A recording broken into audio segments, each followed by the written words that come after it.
Hello pessoal do terceiro ano, how are you? Eu vou só dar uma explicadinha a respeito do conteúdo que eu passei para vocês aqui, tá bom? Que é o gerund form, é a forma do gerúndio na língua inglesa, ok? O gerúndio na língua portuguesa nós sabemos que ela é aplicado quando nós acrescentamos ao verbo ando, endo, indo e pondo, e ondo, no caso, certo? Por exemplo, estou comendo, sorrindo, trabalhando, certo? E o gerúndio na língua portuguesa sempre vai indicar o quê? Uma ação que está sendo realizada no momento. Ou pode até ser que com alguma combinação de verbos, né, possa indicar uma ação que estaria sendo realizada no futuro. Mas geralmente é alguma coisa que está realizando no momento.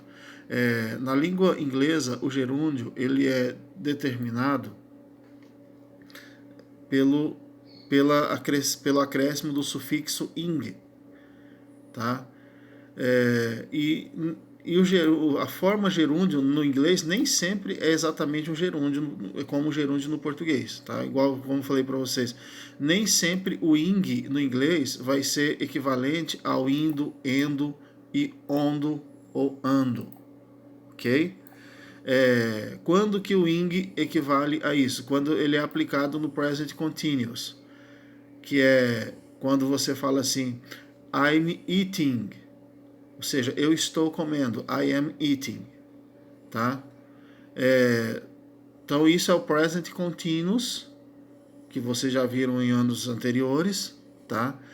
E ele significa exatamente, é traduzido exatamente com indo, endo, tá? Por exemplo, I'm standing, I am standing. Acrescentei o ing. Olha só aqui, ó.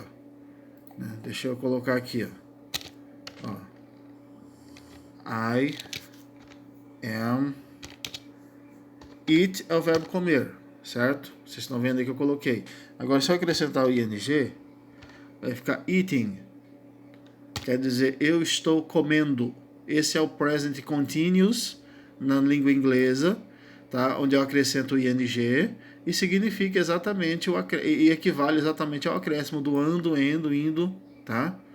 Esse ing é acrescido ao verbo, tá? Que fique bem claro, ao verbo principal da frase, ok? Só que nem sempre vai ser assim, tá, pessoal? Nem sempre o ing no final, que é a forma do gerúndio, a gerund form, nem sempre vai equivaler ao gerúndio da língua portuguesa. Por exemplo, nós usamos o ing, a gerund form, o ing no final, quando, por exemplo, eu quero me referir a um verbo que cumpre o papel de sujeito na frase. Por exemplo, aqui, ó, o que é o sujeito? O sujeito é aquilo que realiza uma ação, certo? Na frase. Essa frase aqui eu vou falar ela primeiro em português. Olha só. Nadar, quer dizer, nadar me ajuda, me ajuda a focar no que realmente importa, certo? Então, o que é que está... Por exemplo, o verbo aqui da frase é o helps, que é ajuda. E quem está praticando esse verbo de ajudar? Quem que me ajuda a focar no que realmente importa? É o verbo swimming, que é o verbo nadar. Entendeu? Então repare que esse verbo swimming, que é o nadar, ele não está aqui como exercendo a função de um verbo. Ele está exercendo a função de um sujeito, porque ele realiza a ação de me ajudar a focar no que realmente importa. Então, quando um verbo ele desempenha o papel de sujeito na frase, ele vai ser usado no present continuous. Não, perdão, não é present continuous. Ele vai ser acrescentado em ing, ou seja, vai ficar na gerund form. Ok? Então, esse ing nesse verbo aqui não significa, não equivale ao ando, endo, indo da língua portuguesa, certo? Ele simplesmente, nesse caso aqui, ele equivale ao infinitivo, certo? Que é o verbo desempenhando o papel de um sujeito. Mesma coisa aqui, ó. Painting. Painting was the most important thing to to her, ou seja, pintar. Pintar era a coisa mais importante para ela, certo? Aqui, ó, pintar era a mais importante coisa para ela, certo? Então, qual que é o verbo aqui? O verbo é was, que é o verbo to be, na verdade, no passado, conjugado no passado, certo? Que é o verbo ser ou estar. Então, é o verbo ser, ou seja, é ou era. Então, quem que praticou a ação de ser? Painting, que é o verbo pintar. Então, observe que pintar aqui está realizando o papel de substantivo, ou quer dizer sujeito da frase, ok? Você pode, geralmente pode se aplicar também o gerúndio utilizado com preposições, tá? Igual aqui, ó, I am not afraid of going out late. Ou seja, afraid of. A preposição está aqui, of. Tá? Então, medo de. Aí o verbo go, que é o verbo ir, veio de que forma? Com ing acrescentado, na gerund form. Mas observe que aqui não é um gerúndio, na verdade é um particípio. Ó, afraid of going, ou seja, medo de ir. É o verbo ir sem conjugação em pessoa nenhuma. Ir. Ele no infinitivo.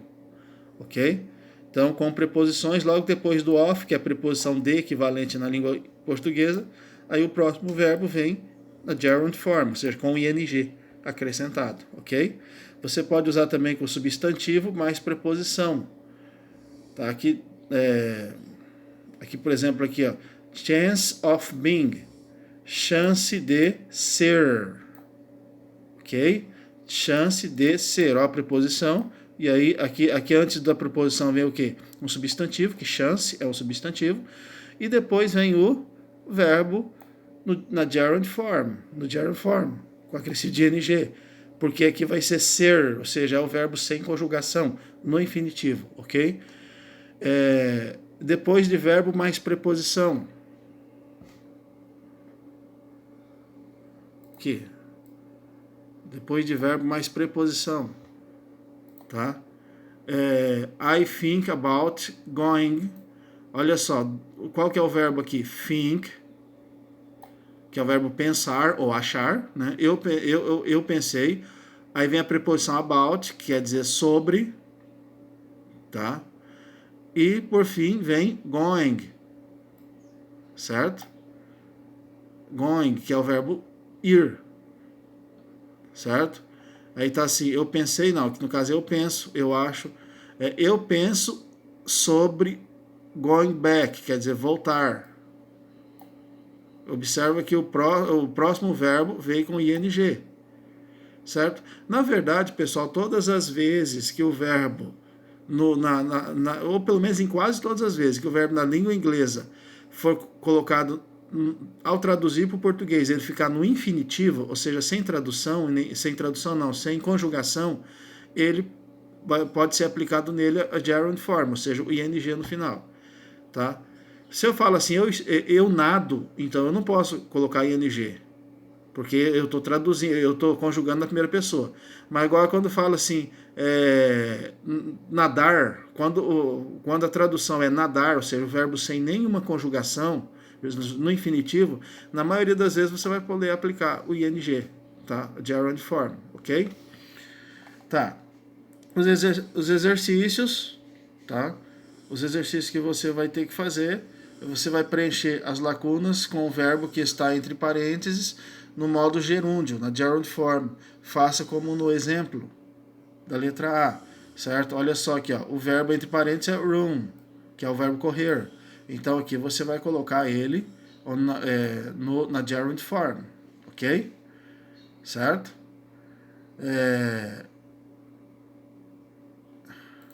O próximo você vai fazer uma relação das frases que estão do lado esquerdo com as figuras que estão do lado direito. Então você vai ver o que a pessoa está fazendo na figura e colocar a frase que corresponde com a ação, igual aqui no exemplo, ó. Nesse homenzinho correndo aqui, ó, colocamos a letra A. O que ele está fazendo? Correndo? Onde que tem o verbo correr aqui? Running is good for your health. Ok? Certo? Aí, letter 3. Number 3. Escreva nas linhas abaixo a tradução em parágrafos das frases do exercício anterior. Pesquise, se necessário. Então você vai traduzir as frases que estão aqui, no exercício número 2, tá bom? Present Perfect Continuous. Mas eu vou parar por aqui, depois eu vou gravar outro vídeo com Present Perfect Continuous, não vai ficar muito extenso.